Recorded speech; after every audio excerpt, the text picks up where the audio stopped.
এখন থেকে বায়না নিয়েছে, বলছে মা বড়দিনে আমি মোরব্বা কেক খাবো। আমি বলি 100 টাকা দিয়ে কেকটা আবার কিনবি, আমি বাড়িতে ঝটপট বানিয়ে দিচ্ছি। বাটির মধ্যে নিয়েছি 1 কাপ চিনি গুঁড়ো, তাতে দিয়েছি একটা ডিম, 1/2 cup refine oil, 1/2 cup liquid দুধ, 1 চামচ ভ্যানিলা এসেন্স আর 1.5 কাপ ময়দা দিয়ে ভালো করে মিশিয়ে নিয়েছি। এতে দিয়েছি 1 চামচ বেকিং পাউডার, 1/2 চামচ বেকিং সোডা দিয়ে আবারও ভালো করে মিশিয়ে নিয়ে মোরব্বাগুলো একদম ছোট ছোট টুকরো করে কেটে নিয়েছি, মোরব্বাগুলো দিয়ে ভালো করে মিশিয়ে নিয়েছি। একটা কেক টিন নিয়েছি, তার মধ্যে বাটার পেপার দিয়ে দিয়েছি আর তেল লাগিয়ে দিয়েছি।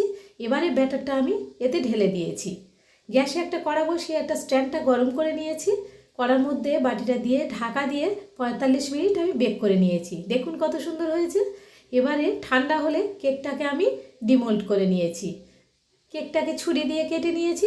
ব্যাস, মোরব্বা কেক একদম রেডি। কিনতে আর হবে না, বাড়িতেই বানিয়ে নিলাম।